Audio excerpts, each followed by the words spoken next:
Do you guys like being generous? All right, Do you like it? Are you ready, Tom? I'm ready. You're like on a projectile here. Well, I actually am going to be running out the front door I know to you catch are. my plane. Do you have a ride to the airport? Do you need a ride to the airport? I got a rental. You're good. I'm good. Okay, the helicopter pad's ready. All right. All right, take it away. I'll launch. All right, so Joyce is going to tally where we are. Our goal is $60,000 for the wheelchairs. She's going to tally it up and let me know, and I'll announce it here in a few minutes while I'm doing my presentation. So I'm excited to see where we are. Okay, so my topic is going to be different to what I typically talk about, because usually I'm the inspiration guy. I'm trying to, pump everybody up and say, man, everything's awesome. You can do it too. This is going to be completely different for me. The topic today is changing strategies for a changing market. And it just dovetails in so much with what Mary talked about yesterday in her keynote speech and what David Phelps talked about this morning in his talk. And there's several other talks too, and I can't even remember. Some of what I heard from Jeff. All of us are talking about the same thing. And when you come to one of these conferences, you're going to see a theme every time. We don't talk about what we're going to talk about before we get here. I promise. We're not sharing notes, okay? We're not Google, It just happens that way. So when you figure out the theme, you might think that it's important to figure out that theme and listen, okay? So the theme today is things are changing. Things are changing. And I want to talk about how do you change in a changing market. So I'm not going to give you a lot about me. Just look me up if you want to. I'm on Google Tom Berry, Houston real estate, and you'll find all of that stuff. Won't spend time on that. But my clicker won't work if I don't stay close. Yeah. It's going to tether me. I don't like that. Okay, so one of the things I want to get across today is don't follow what everybody else is doing. That's one of the key things that I want you to take away today. So I made this quote: if 5 of your friends are doing something and they're doing the same thing, you should probably not jump in and start building a business model around it, because you're already too late. Does that make sense? I'll give you a story. Back about 4 years ago in Houston, we have a little piece, a little chunk of Houston north of the inner loop called Houston Heights. Everybody just calls it the Heights. And back, 5 years ago, all of my wholesaling friends became builders of homes in the Heights. And all of my flipping friends became builders of homes in the Heights. And I was at a real estate event with some friends, and one of my buddies says, hey, Tom, when are you going to start building in the Heights? And I said, you're building in the Heights right now, right? He's like, yeah. And I looked at the next guy. I said, you are too, right? He's like, yeah. And I said, you are too, aren't you? And she says, yeah. And I said, that's why I ain't. That's why I ain't. Because I'm too late. If everybody else is doing it, you're late for the party. You need to find a different party, okay? You don't want to follow what everybody else is doing. So Wayne Gretzky, this is my favorite quote about markets.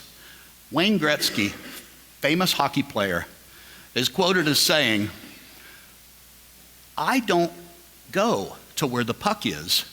I go to where the puck is going. Now you think about that and how it relates to what we do in real estate investing. You don't want to go where the market is today. You don't want to go where all your friends are investing today. You want to go where the market is going to be tomorrow, or the next day, or next year. And that's really what I want to get into. I have become a bit of a master at reimagining myself, or rebuilding myself, if you will, in the marketplace. This is what I've done since 2007. In 2007 to 2010, I was buying single-family homes. 2010 to 13, I was buying apartment complexes. 2014, I started a private lending company. 2016 to 18, I sold off all my multifamilies. And as David Phelps correctly said this morning, I was a bit early on that one, wasn't I? 2018, we started 2 private equity funds. 2019 to 2021, we sold off all of our single-family homes. Was perfect timing there. 2020, we bought an office building. 2022, we bought a shopping center. I forgot to put 2021, we bought our meat processing plant in Central Texas. And now, 2023, we're just a few months in, we have $45 million worth of real estate under contract. I've been 10 years without buying anything, practically. And in 4 months, we've got a massive amount under contract. Why? I am obviously a patient man. I didn't get what my good friend Nathan Long at Quest Trust calls as deal horny, right? You know people that get deal horny. I got to get a deal, just got to get a deal, just got to have a deal, got to have a deal. Where's the deal? Where's the deal? Why'd you pay so much for that deal? Well, I needed a deal. And that's what they were selling for, right? I don't get that way, obviously. I've gone 8 years without buying much real estate, even though I have a reputation as being some kind of a big real estate investor. I haven't really bought that much in the last 8 to 10 years. But things are changing. Things are changing, and now we're starting to see opportunities that I haven't seen in a decade. So, Warren Buffett said, when people get scared, I get greedy. And when others get greedy, I get scared. Okay? We've had a lot of greed in the marketplace over the last few years. Would you agree with that? And when there's a lot of greed in the marketplace and when people are pushing cap rates and they're pushing valuations through the roof, I get scared. Okay? I've been scared the last 10 years because in my mind, and I don't want to do anything little, I don't want to do anything small, I want to scale anything I do. And for me to be able to scale a system to buy any asset over the last 8 years would have been very challenging because of the market valuations on those assets. So I've just been sitting on the wayside, a little scared, just a little scared to jump in and pay 4 caps, 5% cap rates, and crazy other numbers. Another way to say what Warren Buffett said, and this is really the way I apply it to real estate, is when the market really loves something, they'll overpay for it. They will, and we've seen that for years now. Though when the market really loves something, I just love apartment complex, apartment complex, And I talked to a buddy of mine down in Florida just the other day, and he's got 2 apartment complexes under contract right now to sell. And I said, what's your exit cap on them? He said, one of them is a 4 cap, the other one is a 3.5. True story. The flip of that is also true. When the market is scared of something, they will undervalue it. And that's what I wait for. I love when the market is scared of something because then they will undervalue it and you will have an opportunity. Okay? So I'm going to talk about finding those opportunities and looking for those opportunities, identifying them, and then what do you do to push yourself through that? Because it's a scary endeavor when you're the only one buying. It's a very scary endeavor. Having great success largely depends on anticipating what people will be scared of next. Okay? Fear. Fear is very, very useful to us as real estate investors. How many of you heard that office buildings are a bad investment right now, that they're just going to collapse?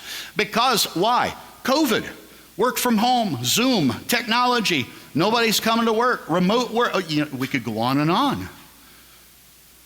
Yet I have 8 office buildings under contract in Houston, which, by the way, according to the experts, is the worst city in the nation for office buildings. Well, why would I do that? Why would I have those under contract? Well, you can convert. There's a lot of things people are doing with empty office buildings right now, and conversion to residential is one of them. It's a very costly endeavor. It's an extremely costly endeavor. You would have to have just the right building in the perfect location to get rents high enough to make that actually pencil out. But yes, you can. How many of you heard that retail centers are dead? Retail centers are dead. Don't look at those, man, lose your butt. Because we're buying everything on Amazon right now, right? Yet I've got 2 of those under contract right now. Why? Because everybody thinks they're dead. Everybody thinks they're dead, okay? So I'm going to talk about why here in a second. Markets move on emotion. Would you agree with that? How many of you follow the stock market? I follow it all day, every day, even though I don't have a lot of money in it, okay? But I still love to follow it, and I have 5 or 6 news apps, business news apps on my phone, so at every spare moment throughout the day, I'm on my news apps just scrolling through the headlines to see what the headlines are, and then I'll pop over to the stock app to see what the stock market is doing, and it is hilarious to do that. It is absolutely hilarious because the stock market does not work on fundamentals. It works on emotion. It works on emotion. The CPI report came out this morning. For those of you that haven't been on your news apps, it came out and said, guess what? Inflation is stickier than we thought. I think David Phelps told us that this morning before the CPI even came out. Okay? Well, he was proven right. It's a little stickier than we thought. It's not transitory. Oh my gosh, Powell might have to raise rates again in June. Stock market immediately went down on that news. But within an hour, they forgot that report. They'd found other reports to look at and act on. And guess what? The stock market was up the last time I looked. True. It's true. You can see, you're laughing. It's true. Okay? Fear is the number one of these emotions that move markets. Fear is the number one emotion that move markets. So, you got to understand people fear what they don't understand, right? People don't understand something, they're fearful of it. So how do you invest confidently without being fearful? And here's a list of the things that we do to be not fearful. Okay? When I told people that we bought a shopping center in Rockport, Texas, the very first, it doesn't matter who I tell. We bought a 91,000 square foot shopping center in Rockport, Texas. And before I even get another word out of my mouth, somebody will inevitably go, aren't you afraid of Amazon? Well, if I was, I wouldn't have freaking bought it, would I? Is what I want to say, but I don't. Not going to say that. But no, I'm not afraid of Amazon because you didn't hear all the rest of the facts and you have no knowledge because you have not studied that asset class. Well, then of course you would be fearful, wouldn't you? But if you'd studied that asset class, you would find retail is actually not down, it's actually up over the numbers that were there before COVID in occupancy and in rents. You would find that that particular shopping center is 100% occupied. It only has 2 piers in that small town of 11,000 people. And because it's a small town of 11,000 people and the cost to build a new one, there will not be any other competition in any time in the near future, probably in my lifetime. There's no deferred maintenance. It has a new roof. It has all new air conditioning units on every building, thanks to Hurricane Harvey. So now that you know all those facts, are you afraid of Amazon? Let me add one more fact. Our 91,000 shopping center with 26 tenants has no shopping. There's no shopping. 24% of the property is rented by the county courthouse. So the county courthouse is in our building. There's a furniture store there. It's hard to buy a dining room set online. I'm sure you can, but Zapalos Furniture does pretty well in town. They've been there for 30 years. They moved to our building from a smaller building, so they're a growing business. Okay. Other than that, you've got the chiropractor, you've got the doctor, you've got the lawyer, you've got the vape shop, you've got the coffee shop, you've got the pizza shop, you've got the Mexican restaurant, the seafood restaurant, you've got the hair salon. Have I mentioned anything you can buy on Amazon? Okay. Maybe the vape, right? Yeah. So people just jump to immediate conclusions without all the facts, don't they? But the facts don't bear out the fear, do they? We bought the thing at a 10.4 cap rate on a 100% occupied, no deferred maintenance building that throws off about $45,000 in free cash a month after the note. Why would I be fearful of buying this property? Why would you be fearful of buying a property like that? Facts over fear.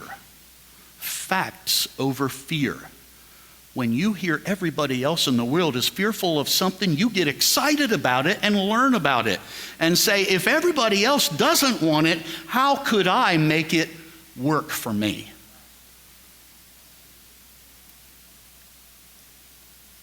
Focus on the fundamentals. I like to be a salmon, not a sheep. I go the opposite direction of the current. And it's scary when you're the only one going that way and everybody else is running that way. Okay, I remember very well in 2008 and 9 when we were buying single family homes, and my wife's like, why are we buying all these houses? Everybody else is selling. And I'm like, because they're selling. She's like, yeah, but what makes you so smart that you know something nobody else knows?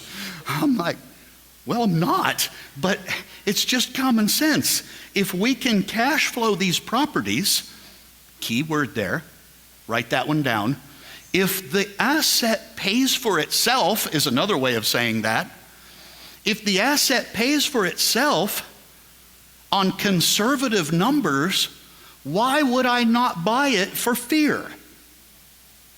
And that was just my logic back then when we were buying houses. In 2011 and 2012, we bought an apartment complex every 48 days for 22 months.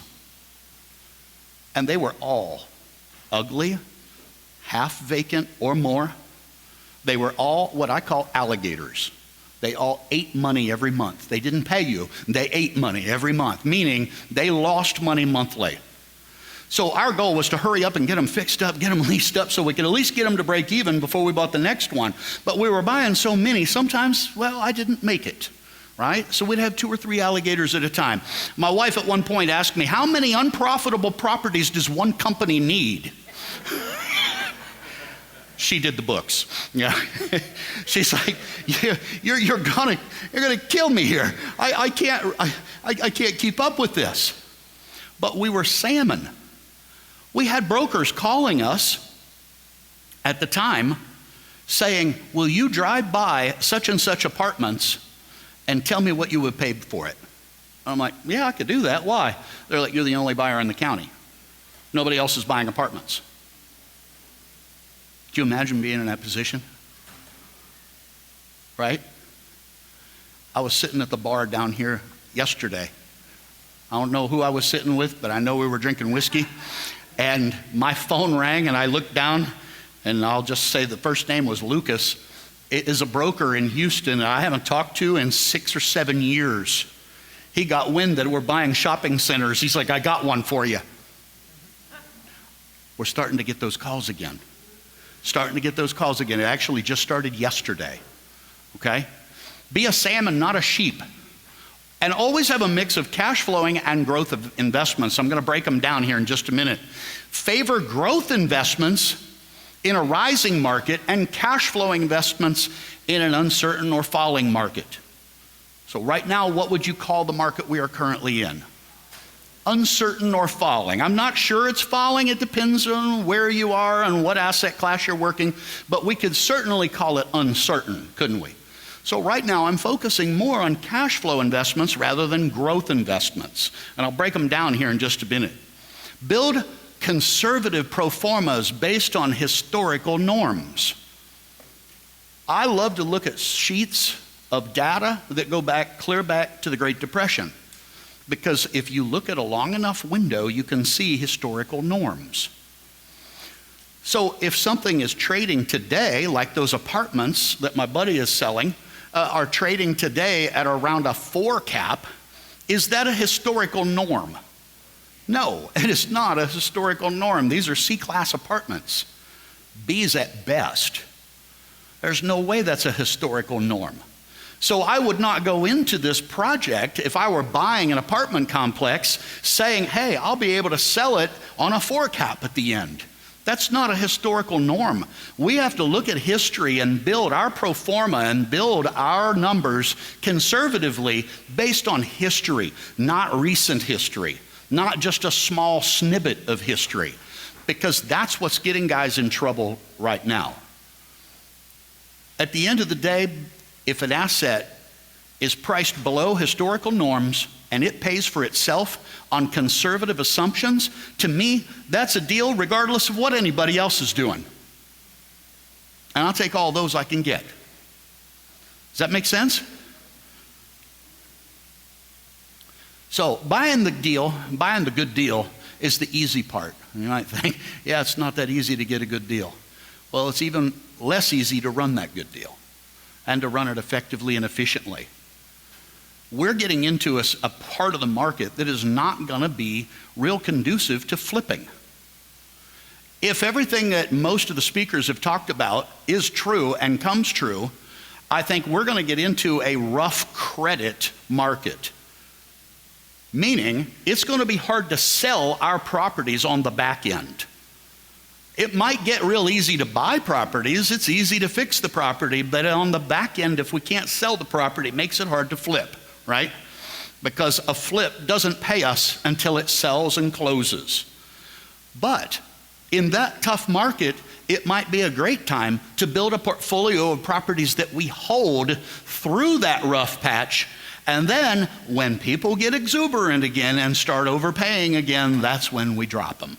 That's when you drop them. Well, if you've been flipping or wholesaling your whole career in real estate, you're about to learn some new things. You're going to have to learn some new things. And that is, how do I run a portfolio? How do I actually become an investor and not a trader? Trade, not trait. Okay? So there are things that are going to be needed. Systems, processes, people in particular. Systems, processes, and people. Those things you're going to want to figure out and put together an outline of how you want to run your company, how you want to run your business before you even start buying the properties. The worst time to figure those things out is when you have 5 of them that you've just taken on and closed on, and you don't understand what you're going to do with them. So, top systems, and I'm going really fast. Top systems are accounting. David Phelps talked about that this morning. There are so many real estate investors that do not run proper books. As a lender, I can tell you, there are a lot of real estate investors that don't run proper books. And if you don't run proper books on flipping and wholesaling, and then you start actually buying and holding, it will only get worse because it's even harder. It's even harder. So you want to think about, how am I going to set up for my books if I'm going to buy and hold real estate? And it doesn't matter what asset class. You might decide to buy and hold houses. You might do, strip centers. You might do self-storage. Whatever it is, it doesn't matter.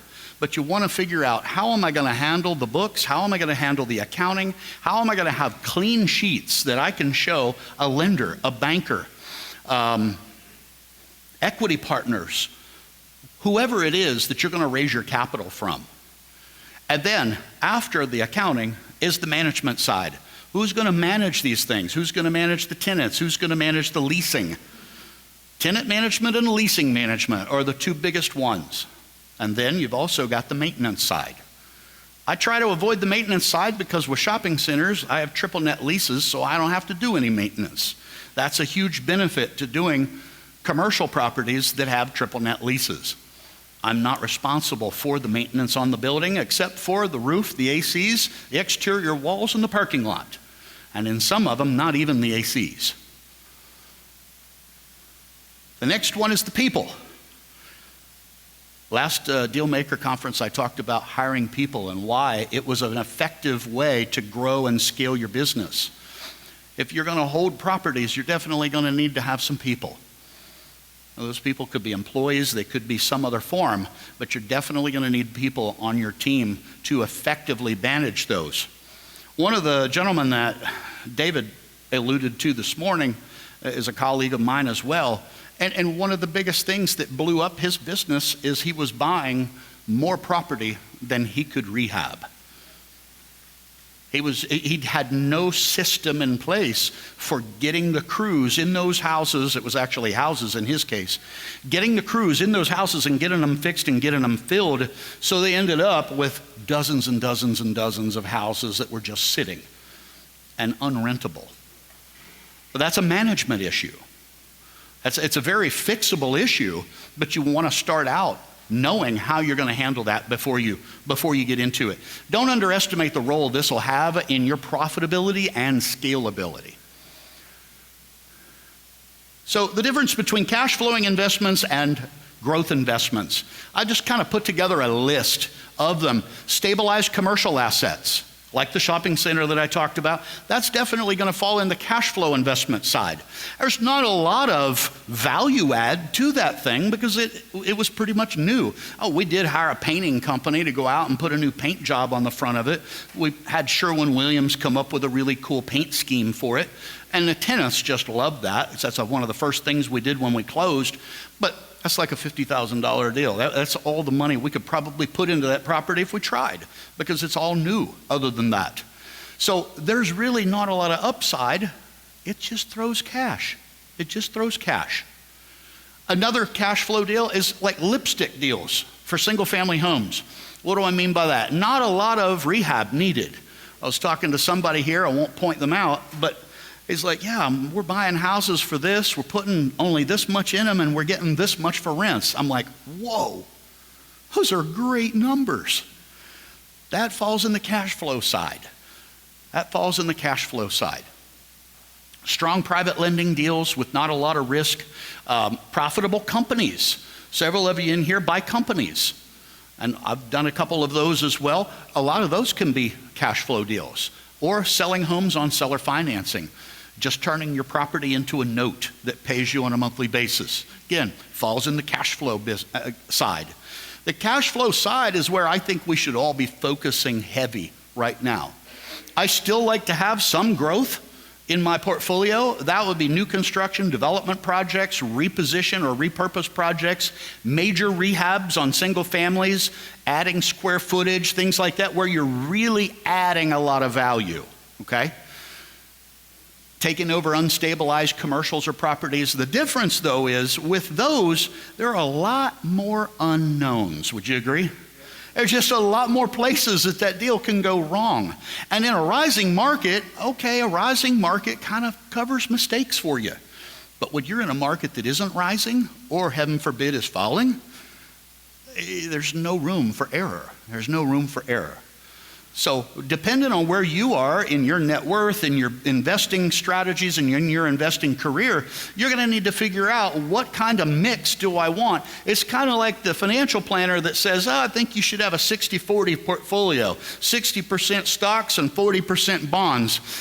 This is not exactly the same, but you could look at this kind of in a similar way and say, the bonds are over on the left side in the cash flow side, and the stocks are more over here in the growth investments, because you can get a big pop on those. You can also lose a lot on those, right? Ask me how I know that. It happens. So, how do you know when to pivot? I'm constantly looking and wondering, when should I pivot and what should I pivot to? I spend more time on the internet researching than I probably should. I watch for the flow of people in and out of different strategies. When everybody is flowing in, I'm going to head for the door. When everybody is heading for the door, I'm going to head in. Now, I'm oversimplifying it, but not by a lot. I'm oversimplifying it so you get it, but not by a lot. I watch for market disruptions, things that are going to scare people. Remember, I said I love fear. I don't like to have it myself. I don't think it has a lot of value, but I like when everybody else has it because it provides us opportunities that other people aren't going to go after, okay? I read constantly, daily, all day, any business news that I can consume. I talk to as many successful investors as I can from all disciplines. Every week, at least 2 or 3 times a week, I will take my phone out of my pocket and I will call one of my investor buddies from somewhere in the country that does something in investment in real estate. Hey, Randy, what are you seeing? Oh man, I got these 2 apartment complexes for sale right now, and man, they're selling good. Really? What's your exit cap? One at 4, the other one at 3.5. Really? You still getting as many offers? Well, no. Typically, I'd expect about 12 offers, but I only got 4 on one and 5 on the other. Well, what does that tell me? See, the highlight reel was everything's good. I'm still getting great prices. But when you dig deeper, what do you find? Less buyers in the market. Less buyers in the market for his product. If I hadn't dug deeper, I wouldn't know that. The next call, hey, Mike, how's things going? What are you seeing? And on and on and on. Every week, 2 or 3 times a week, 2 or 3 investors. And when I come to events like this, I'm wanting to meet people. That's why I'm sitting down in a lounge area, because I'm wanting to meet new people that I can add in my phone so I can call you. And you feel free to call me too. And say, hey, what are you seeing? Because we need to know what is everybody seeing in the market. What the news says, I couldn't give a hoot about, okay? It matters because that is going to dictate how other people feel about the market, but it doesn't matter to how I'm going to feel. I'm going to base what I'm going to do more on what I'm hearing from my friends that are actually in the trenches, that are actually heavy investors, that own big portfolios. Those are the people I want to know. What are they seeing? And then just learn. Learn to ask questions. Learn to ask questions of everybody that you respect in the business. So, how do you know what to pivot to? Go where the puck is going, not where it is. What do you think the market's going to need next? Research. Try to predict what the market's going to need. I have a rule in my home and in my business. I never, ever go into a new asset class or strategy without at minimum 1 year of research. 1 year. The people might say that's extreme, but that's my rule, and I don't break my own rules. 1 year before we bought our first shopping center. But now, by the time I did that, and we bought the first one, and we've owned it for 10 months now we have 10 months of financials, I feel like an expert on shopping centers. I'm not, and I'm not purporting to be, but I'm not fearful either, because they are not unknown to me. I know what to look for. I know where the things were that I found out once I owned it that I didn't know before I owned it, right? So that goes on our list. That goes on our processes list. I like, ooh, that's good. We're going to put that on the pre-closing checklist. And you make lists and you learn and you learn. When do you learn the most in this business? When you do something. Now, whether it's a fail or a success, I would say you learn the most when you act. You learn the most through action. Now, it shouldn't be just blind action, which is why I say 12 months of research before I jump into a new strategy or new asset class. So you need to move wisely and understand every once in a while you will fail. Every once in a while we will. So I start small. I start small with anything I'm going to do, and I only do 1 or 2. I test, check it out, figure it out, and then I'm like, okay, now I can scale it. Now I can just go. And even then, not everyone is going to be a winner, but I've sure stacked the deck in my favor. Markets are consistently moving. Real estate cycles, again, you've heard this already, I heard it earlier today, run typically 5 to 8 years. We are not in a typical cycle. This one has run 12 years, 14, I can't remember. It's way, way more than normal due to a bunch of extra money being pumped into the market to hold it up. But here's an interesting fact that maybe you didn't know. The upside of the market is typically 75% of a market cycle. The downside is only 25% of the cycle. Now I'm going to use easy numbers, easy math, even though 10 years is a long cycle. Let's say a real estate cycle from peak to peak is 10 years long. Typically, 7.5 of those years is it going from the bottom to the top. 7.5 of those 10 years. It'll take 2.5 from the top to the very bottom of that cycle. Does that make sense? So the upside is slow and gradual in comparison to the cliff of the downside. This is very, very important to understand. Most real estate asset class collapses last less than 2 years. In fact, in all the research I did, I could not find a single real estate asset class that had a price collapse that lasted more than 2 years. I couldn't find any that lasted 2 years. And I went back to the Great Depression. Real estate asset class price collapses are typically very short in duration. So if I'm buying an asset right now, and let's just say that the market still does keep falling. I bought that shopping center at a 10.4. I would say that's a bargain in any market for a stabilized quality asset. But let's say crap just goes to heck. And later down the road, I can buy that same quality product for a 13 cap. Am I mad that I bought that one at 10.5 or 10.4? No, I'll buy another one at 13 and I'll dollar cost average the two, right? It doesn't matter because the property pays for itself. I'm not paying for it. My tenants are. So if my tenants will pay for that property and they'll pay for the next property and they'll pay for the next property, why wouldn't I buy them all if I had the capital to do so? If you wait to a market cycle bottoms out, you have already missed half the cycle. And the cycles are typically less than 2 years. I'll give you a live example. 2012 and 13 in the Houston Metroplex, the bottom fell out of apartment complexes. And I said earlier, we bought an apartment complex every 48 days for how long? 22 months. Not 24. Why? Because I couldn't find any more. I couldn't find any more that fit my buy box. Prices rose past my buy box. Which, if you're taking notes, you should write this down because there's not a slide on it, and it's probably one of the more important things that I'll leave you with.